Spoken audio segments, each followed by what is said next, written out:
आप सभी भाई बहनों का आध्यात्मिक ज्ञानात्मक चैनल की संध्या बेला ज्ञान कक्षा में एक बार फिर स्वागत है। आज की चर्चा का विषय है सतोगुण और दूसरी ही पंक्ति में हमने लिखा है समस्या को सुलझाना।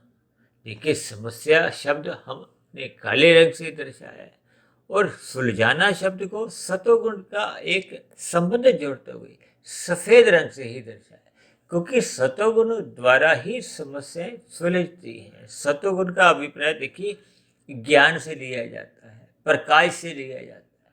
अब जैसे अंधकार को भगाना हो तो क्या करते हैं?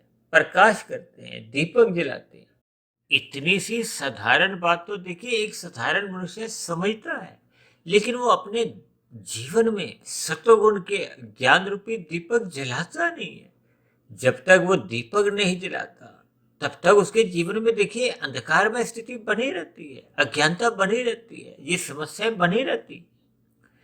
इसका अभिप्राय क्या है कि जब तक मनुष्य सत्वगुण का संग नहीं करता, सत्संग नहीं करता, संसार में ही उलझा रहता है। अब आप सभी भाई बहनों को शायद ध्यान होगा कि कुछ रोज पहले हमने देखिए रजोगुण के ऊपर चर्चा की थी। रजोगुण में हमने लिखा था ना, समस्याओं में उलझना। उलझना अपने आप में देखिए अटकने से लिया जाता है, फंसने से लिया जाता है। उलझने में कोई देखिए सुख की अनुभूति नहीं होती, दुख की अनुभूति होती है। प्रतिकूल परिस्थितियां आपको में देखिए एक उलझा देती हैं, समस्याओं से घिरा देती हैं।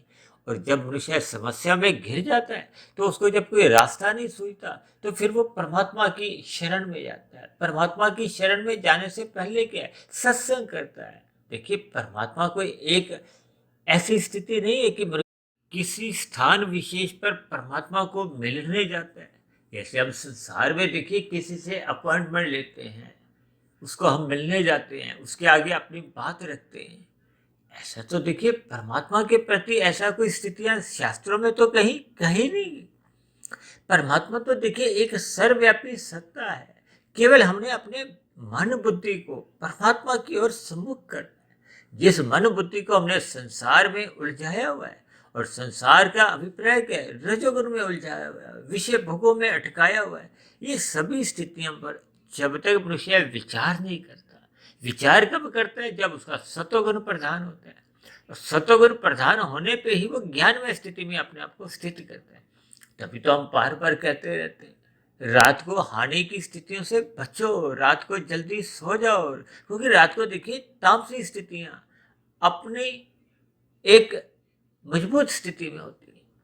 कहते हैं ना, रात को मोहनात्मक स्थितियां होती हैं, वासनाओं का दोहर चलता है।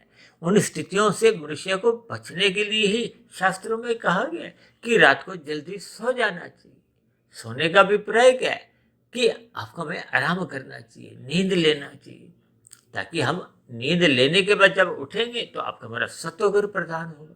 सत्वगुण प्रधान का अभिप्राय क्या है? हम बार बार कहते रहते हैं रात को जल्दी सो जाओ और सुबह ब्रह्म मुहूर्त में जितनी जल्दी उठ सकते हो उठ जाना चाहिए। मैं तो देखिए परमात्मा की प्रेरणा से पिछले 22-25 वर्षों से लगभग 1-1:30 बजे उठने का अपना एक संस्कार सा, स्वभाव सा परमात्मा के आशीर्वाद से ये बन गया है। और ऐसा ही संस्कार को हो, स्वभाव को आप सभी भाई बहनों को भी अपने जीवन में बनाना होगा, ताकि हम संसारी समस्याओं में अपने आप को बाहर निकालेंगे। समस्याओं से बाहर निकालने का अभिप्राय क्या है? कि आपके हमारे जीवन में जितनी भी उलझने हैं, इन उलझनों को हम सुलझा लें, अपने मिले हुए जीवन के महत्व को समझें। अपने मिले हुए जीवन के महत्व को समझने का अभिप्राय क्या है? कि आपको हमें कारण शरीर शुद्ध करना है। कारण शरीर जैसे जैसे शुद्ध होता जाएगा तो आपके हमारी आत्मा के ऊपर जो प्रकृति के 3 गुणों में जो तमोगुण का जो मल रूपी आवरण है, सर्वप्रथम वो देखिए मल समाप्त होता है। अब सुबह जब हम उठते हैं तो अपने आप को तरोताजा पूर्ण रूप से तब समझते हैं जब हम मल को त्याग कर देते हैं। फिर हम देखिए कुछ ऐसी राजसी स्थितियों में अपने आप को जैसे स्नान करते हैं, फिर हम सात्विक स्थितियों में देखिए अपने आप को स्थित करते हुए पूजा पाठ करते हैं। देखिए, ये सभी स्थितियां, ये प्रकृति के 3 गुणों में हम जैसे जैसे जिस जिस गुण का संग करते हैं, उस गुण के जो लक्षण हैं, प्रभाव है, और मैं तो अक्सर बार बार कहता रहता हूँ कि इन 3 गुणों का मनुष्य अपने जीवन में जैसा जैसा संग करता है, फिर वो संग का रंग अपने आप ही चढ़ने लगता है। वैसा ही आपका हमारा अंतःकरण बनने लगता है। अंतःकरण का अभिप्राय आपके हमारे स्वभाव से है, संस्कारों से है। और कार्यशील की जैसे जैसे शुद्धतम स्थितियां बढ़ती जाती हैं, तो परमात्मा से सहज ही आपकी हमारी प्रीति अपने आप ही बनती जाती है। और मैं तो बार बार कहता रहता हूँ ना कि हमें अपने कारण शरीर को शुद्ध करना है, सात्विक स्थिति प्रदान करनी है। परमात्मा ने तो सृष्टि के आरंभ में आपको मेरा जो कारण शरीर है वो पूर्ण रूप से शुद्ध दिया। उसमें सतोगुण की प्रधानता थी, रजोगुण गौण था, तमोगुण अति गौण की स्थिति थी। रजोगुण गौण का अभिप्राय क्या है कि आपके हमारे स्थूल शरीर की देखिए कुछ आवश्यकताएं होती हैं। उन आवश्यकताओं की पूर्ति के लिए आपको हमें कुछ आवश्यक पुरुषार्थ करना होता है। लेकिन जब हम धर्म की लगाम से अपने अर्थ और काम को रखते हैं, तो आपके हमारे जीवन में कोई समस्याएं पैदा ही नहीं होती। समस्याएं कब पैदा होती है? जब हम धर्म को प्रथम स्थान से हटा देते हैं। और प्रथम स्थान पे किसको लाते हैं? अर्थ को। अर्थ का अभिप्राय देखिए धन से है। जब मनुष्य में धन के प्रति ही एक विशेष रुझान बनता है, मनुष्य हाय तौबा मचाता हुआ दिन रात भाग दौड़ करता रहता है, धन कमाओ धन कमाओ। और अक्सर मैं तो बार बार कहता हूँ, आरंभिक स्थितियों में तो मनुष्य देखिए 2 के 4 बनाने के लिए पुरुषार्थ करता है, फिर 4 से 40 बनाने का पुरुषार्थ करता है। लेकिन फिर 40 से जब 400, 4000, 4 लाख, 4 करोड़ की वो एक संग्रह प्रवृत्ति में अपने आप को लिप्त करने लगता है। देखिए लाभ तक तो आपको हमें शास्त्र भी अनुमति देते हैं, पुरुषार्थ करो, लाभ के लिए काम करो। ये तभी संभव है जब आपके हमारे जीवन में सतोगुण एक लगाम रूप में रजोगुण को अपने नियंत्रण में रखते हैं। ये अर्थ क्या है? रजोगुण है। एक कामना है क्या है? रजोगुण और तमोगुण, यानी कि ये रजोगुण और तमोगुण की ही स्थितियां हैं। अर्थ और काम, ये राशि कहो तामसिक कहो, ये आपके हमारे जीवन के लिए उतना ही लेना है कि मर्यादा में इसका संग हो। तभी तो भगवान श्री कृष्ण जी ने आपके हमारे 5 भोग्य विषयों को एक मन रूपी जो एक लगाम है उसको अपने हाथ में रखा। अपने हाथ में रखकर अर्जुन के रथ को एक सही सफलता की ओर ले गए। यानी आपका हमें अपना जीवन सफल करने के लिए सफल क्या है, सार्थकता क्या है कि हम जन्म मरण के बंधन से मुक्ति पा लें। जन्म मरण के बंधन से मुक्ति कब पा पाते हैं? जब आपका हमारा कारण शरीर पूर्ण रूप से शुद्ध अवस्था में आ जाता है। शुद्ध अवस्था में आने का अभिप्राय क्या है कि भोग के राशि तामसिक जो संस्कार हैं, जो बुरे संस्कार हैं, उनको हमने जलाना है, समाप्त करना है। जब वो बुरे संस्कार जल जाते हैं तो फिर उसमें कोई अंकुरण नहीं होता। और यदि हम सत्संग नहीं करते, सात्विक स्थिति मजबूत नहीं करते, परमात्मा से अपना संबंध बढ़ाते नहीं है, परमात्मा की स्मृति को हम जगाते नहीं है, ब्रह्म मुहूर्त में हम उठते नहीं है, तो फिर ये जो बुरे संस्कार हैं इनका ही बोलबाला बना रहता है, इनका ही साम्राज्य बना रहता है।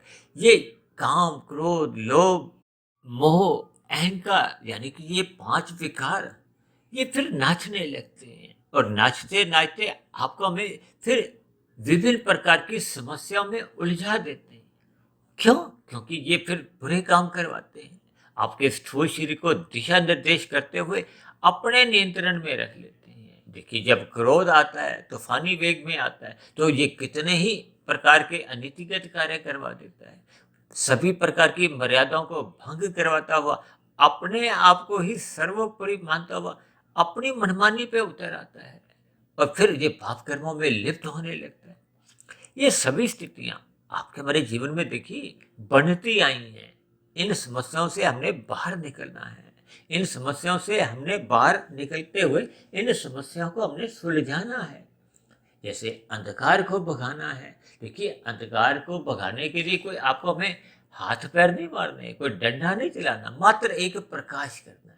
जैसे शाम को सूर्य ढलता है तो हम क्या करते हैं? दीपक जलाते हैं, प्रकाश करते हैं। आज देखिए बिजली का जमाना है, हम बल्ब ट्यूब जलाते हैं। गाड़ी चला रहे हैं तो हम अपनी गाड़ी की जो लाइट है उनको ऑन कर देते हैं। सरकार द्वारा भी सड़कों पे देखिए इसी प्रकार का प्रकाश उपलब्ध करवाया जाता है।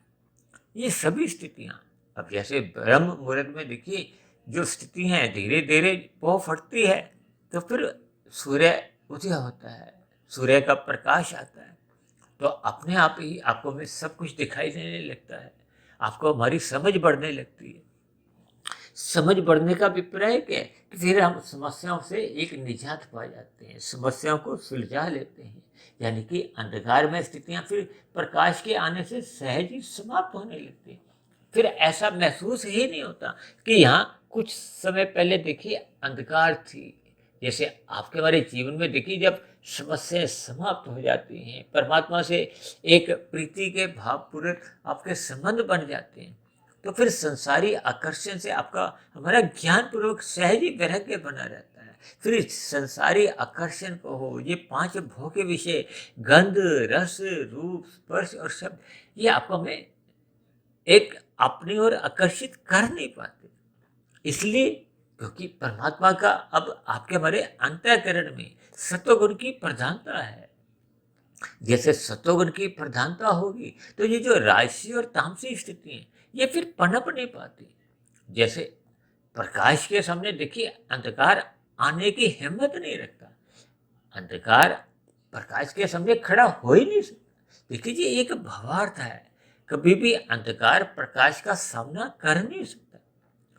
और अक्सर मैं तो ऐसा भी देखिए एक भावार्थ रूप में कहता हूँ कि देखिए सर्दियों में जब धुंध की स्थितियां होती हैं, धुंध को तो मैं देखिए रजोगुण से जोड़ता हूँ, भ्रम की स्थितियां होती हैं, आधा अधूरा आपका हमारा ज्ञान होता है।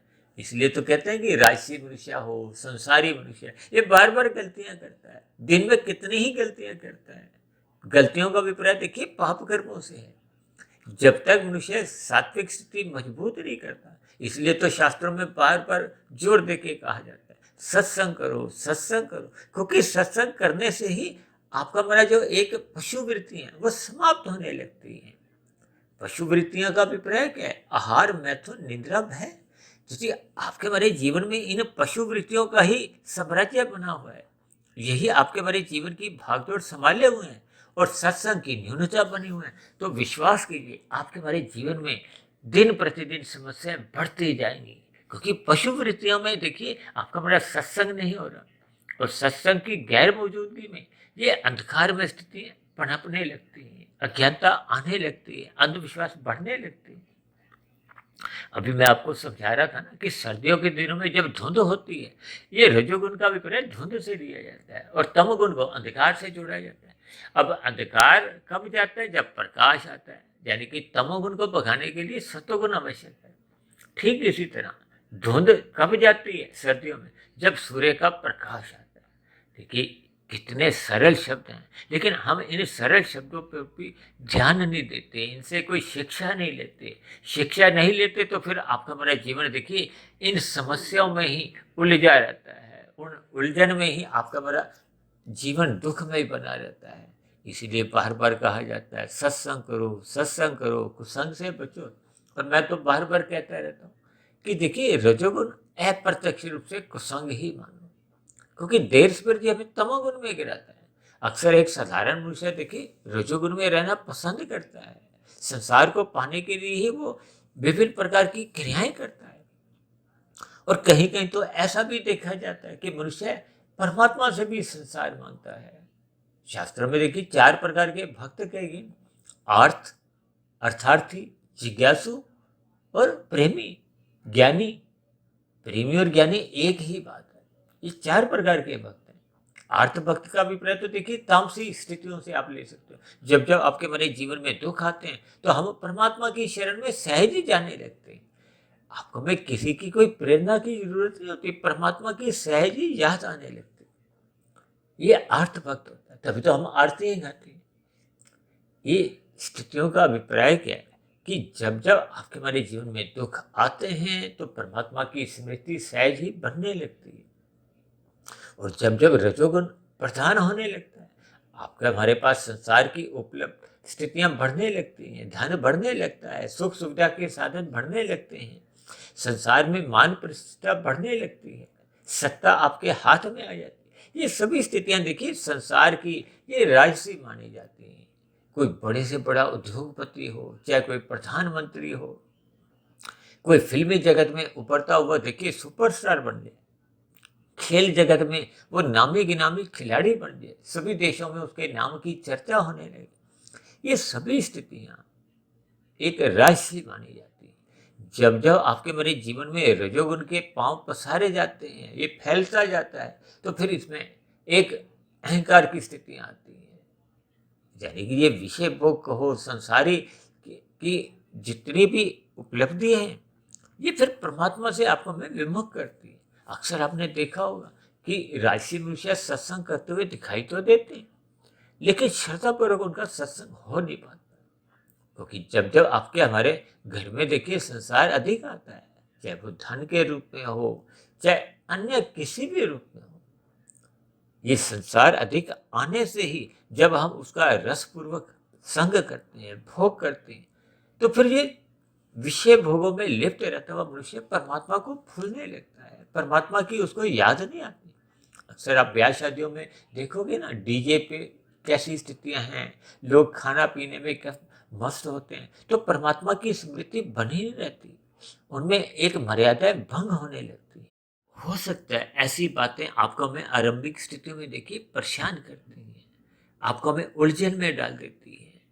यानी कि ये बातें आपको हमें आरंभिक स्थितियों में कुछ बुरी भी लगती हैं, लेकिन जैसे जैसे इन शब्दों के पीछे इनके छिपे हुए भावार्थ पर हम उतरते हैं, यानी कि परमात्मा की स्मृति बनने लगती है, तो फिर ये संसारी विषय भोगों से मनुष्य का ज्ञान पूर्वक सहज ही वैराग्य होने लगता है। अक्सर देखिए शास्त्रों में कहा गया ना कि ये कर्म कांड करो, ये वाला कर्म कांड करो, और भारत में तो देखिए हर दूसरे तीसरे दिन कोई ना कोई पर्व आता है। ये हर 6 महीने बाद जो नवरात्रों की स्थितियां बनती हैं या बनाई गई हैं, ताकि हम परमात्मा से जुड़े, हम सतोगुण से जुड़े, आपके हमारे जीवन में सात्विक स्थितियां मजबूत हों। लेकिन मनुष्य इनसे देखिए अल्पकाल के लिए जुड़ता है, हाथ लगा के वापिस आ जाता है। जैसे मेहमान आते हैं ना ब्याह शादियों में, कुछ समय के लिए आते हैं, कुछ रीति रिवाजों के अंतर्गत कुछ मर्यादों में रहते हुए कर्म करके फिर वापस चले जाते हैं, यानी कि वहां वो रुकते नहीं है। देखिए इसका अभिप्राय क्या है कि हम सत्संग करते हैं, परमात्मा की स्मृति बनाने का एक प्रयास करते हैं। ये परमात्मा का जो हम कीर्तन करते हैं, परमात्मा की कीर्ति जब हम तन द्वारा स्थूल शरीर के स्तर पर गाते हैं, तो परमात्मा से हम अपना संबंध बनाने का एक प्रयास करते हैं। यानी कि जब जब हम प्रयास करते हैं और उस प्रयास में हम सफल होकर हम परमात्मा के एक सात्विक स्थिति में अपने आप को ढालते नहीं हैं, यानी कि मेहमान बन के हम जाते हैं, और मेहमान तो देखिए कभी भी रुकते नहीं है, वो पुनः अपने संसार में, अपने घर में लौट आते हैं। और हमारा आपका घर क्या है? ये संसार, ये रजोगुण, इसमें हम पुनः लौट आते हैं। यानी कि परमात्मा के साथ हम केवल हाय हेलो करने के लिए जाते हैं, कुछ देर रुकते हैं, और कुछ मनुष्य तो देखिए वहां रुकते भी नहीं है। देखिए इन सभी स्थितियों की आपको हमें भावार्थ समझने होंगे, ताकि आपके हमारे जीवन में जहाँ जहाँ भी समस्या है, उस समस्या को हम सुलझाएं, उस समस्या से हम निजात पाएं। यही तो सत्वगुण का प्रभाव है, यही तो ज्ञान का एक अपना एक प्रभाव है कि अज्ञानता आपको हमें समाप्त करनी है, समस्याओं से हमें समाधान चाहिए, निजात चाहिए। और ये समस्या तभी सुलझती है जब हम परमात्मा की स्मृति बनाते हैं, सत्वगुण की स्थिति मजबूत करते हैं, सत्संग करते हैं, पशु वृत्तियों से ऊपर उठते हुए अपनी दिनचर्या को एक धर्म की चार दीवारी में रखते हुए ही अपना अर्थ कमाते हैं, अपने जो काम हैं वो उनको एक सीमा में रखते हैं। यदि ये सभी स्थितियां आपके हमारे जीवन में बढ़ती नहीं है, यानी कि जब तक धर्म या सत्वगुण ये प्रथम स्थान पे स्थित नहीं होता, तो फिर ये जो अर्थ और काम जब ये प्रथम स्थान पे आ जाते हैं, जब हम मनुष्य अपने जीवन में धर्म को हटा देते हैं, कमजोर कर देते हैं, तो फिर ये अर्थ और काम ही आपके हमारे जीवन की भागदौड़ संभालते हुए आपको में रजोगुण या तमोगुण में गिराते रहते हैं, और तमोगुण में गिरने मात्र से आपकी हमारी समस्या बढ़ती जाती है। देखिए मैंने कुछ दिन पहले एक विषय उठाया था, रजोगुण समस्याओं में उलझना, यानी कि रजोगुण समस्याओं को जन्मदाता है। और उससे भी कुछ समय पहले देखिए हमने एक वीडियो बनाया था तमोगुण, उसको साथ भी हमने देखिए समस्या शब्द लिखा था और समस्या के साथ ही हमने देखिए एक दुर्घटना शब्द जोड़ा था। देखिए हम किसी भी वीडियो का जब जब कोई नाम रखते हैं, उस नाम का कुछ ज्ञानपूर्वक आपको हमें चिंतन करना होता है।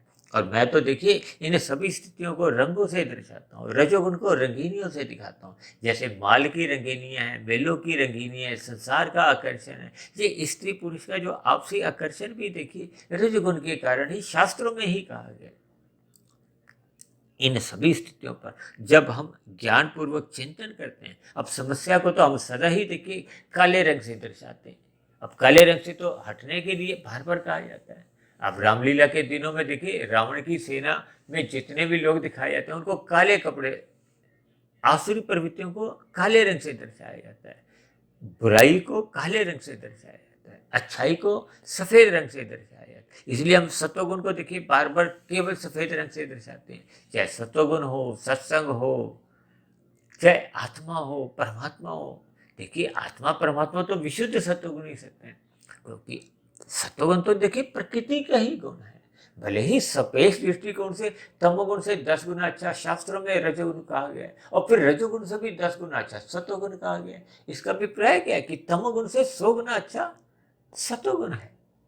जैसे अंधकार और प्रकाश में देखिए कोई मेल नहीं है, इसी तरह जब हम सात्विक बनेंगे तो फिर तामसिक वृत्तियों से हम निजात पा जाते हैं, बुराइयों से हम हटने लगते हैं, आपका हमारा कार्यशील शुद्ध होने लगता है। और कार्यशील जैसे जैसे शुद्ध होता जाता है तो आत्मा के ऊपर जो जो मल रूपी आवरण है वो समाप्त होते हैं, आत्मा अपने मूल स्वरूप में आ जाती है। और आत्मा और परमात्मा का तो पहले से ही सजातीय संबंध है, उस संबंध को आप और हम भी समाप्त नहीं कर सकते।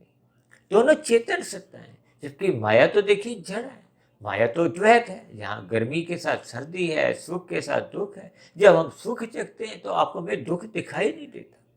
यानी कि जब हम रजोगुण का संग करते हैं, रजोगुण के पड़ोसी क्या है, वो तमोगुण है, वो आपके साथ ही भीतर भीतर आपके घर में आने लगता है। यानी कि राशि मनुष्य में बुराइयां बनी रहती है, बुराइयों का अभिप्राय तामसिक स्थितियों से। देखिए मैं इन सभी वीडियो के नाम रंगों द्वारा जो अलग अलग शब्दों को हम दर्शाते हैं, इनके पीछे एक संदेश छिपा होता है। उस संदेश को हम अपने जीवन में जितने जितने अंश में उतारते जाते हैं, और ये उतारना देखिए ब्रह्म मुहूर्त में अधिक अनुकूल स्थितियां होती हैं। इसलिए तो हम बार बार कहते हैं रात को जल्दी सो जाना चाहिए। इन वीडियो को भी देखिए एकाग्रचित होकर एकाग्र भाव से ब्रह्म मुहूर्त में ही सुनना चाहिए। और हम तो देखिए परमात्मा की प्रेरणा से ये जो प्रतिदिन जो वीडियो तैयार करते हैं, चाहे वो ब्रह्म मुहूर्त उपदेश कक्षा हो चाहे संध्या बेला ज्ञान कक्षा, इनको हम देखिए ब्रह्म मुहूर्त में ही परमात्मा के आशीर्वाद से बनाने का एक प्रयास करते हैं। प्रसारण का समय देखिए संध्या बेला ज्ञान कक्षा का शाम का ही होता है। अब ये भी जो वीडियो तैयार हो रही है इस समय भी देखिए ब्रह्म मुहूर्त ही चल रहा है। इन सभी स्थितियों को हमें ज्ञान पूर्वक समझना होगा। अपने मिले हुए जीवन में सत्वगुण को हमने अधिक से अधिक बढ़ाते हुए, संग करते हुए, विशेष रूप से ब्रह्म मुहूर्त में उठते हुए अपने जीवन की समस्याओं को सुलझाना होगा। मनुष्य योनि में ही इन समस्याओं से हम निजात पा सकते हैं, सुलझा सकते हैं।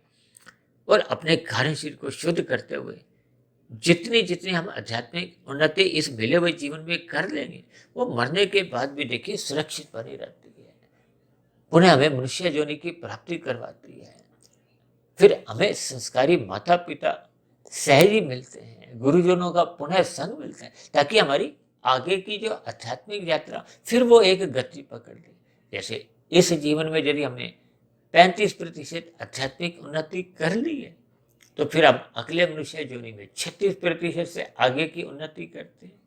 फिर हम यहाँ तक पहुंच जाते हैं, फिर आगे मनुष्य योनि में करते करते जब पूर्ण स्थिति बन जाती है, यानी कि कार्यशील स्थूल शरीर के रहते रहते जब मायातीत हो जाता है, शुद्ध हो जाता है, बुरे संस्कार समाप्त हो जाते हैं, तो फिर मायातीत की स्थिति का अभिप्राय कारण शरीर का समाप्त होना है, शुद्ध होना है।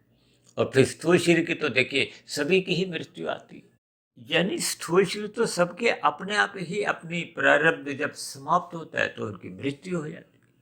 इसलिए हम सभी भाई बहनों को आध्यात्मिक उन्नति की दिशा की ओर चलना होगा, सत्वगुण को बढ़ाना होगा, यानी कि ब्रह्म मुहूर्त में उठना होगा, ताकि आपके हमारे जीवन की जितनी भी उलझने हैं, समस्याएं हैं, वो सुलझ जाएं। हम जितने जितने अंश में परमात्मा को करीब जाते हैं, उतने उतने अंश में आपकी बड़ी समस्याएं समाप्त होती जाती हैं।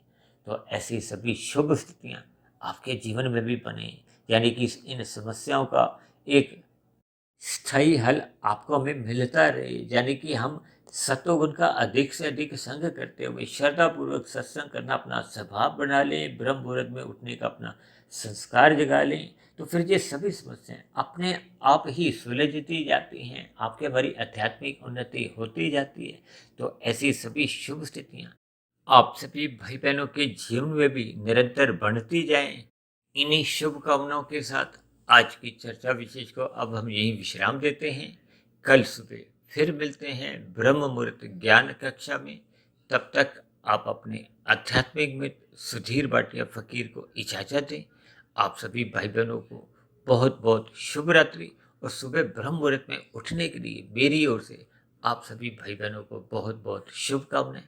चर्चा संबंधित फिर भी आपके मन में कोई प्रश्न उठ रहा हो, कोई मेरी कही गई बातों पे आपत्ति हो, तो नीचे दिए गए कमेंट बॉक्स पर जाकर आप अपना प्रश्न, आपका कोई सुझाव हो तो आप अपना सुझाव भी लिख सकते हो, और आपकी कोई आपत्ति हो तो आप अपनी आपत्ति भी लिख सकते हो। तो चर्चा विशेष को यहीं विश्राम देते हैं। आप सभी भाई बहनों का भी चर्चा विशेष को ध्यानपूर्वक सुनने के लिए बहुत बहुत धन्यवाद।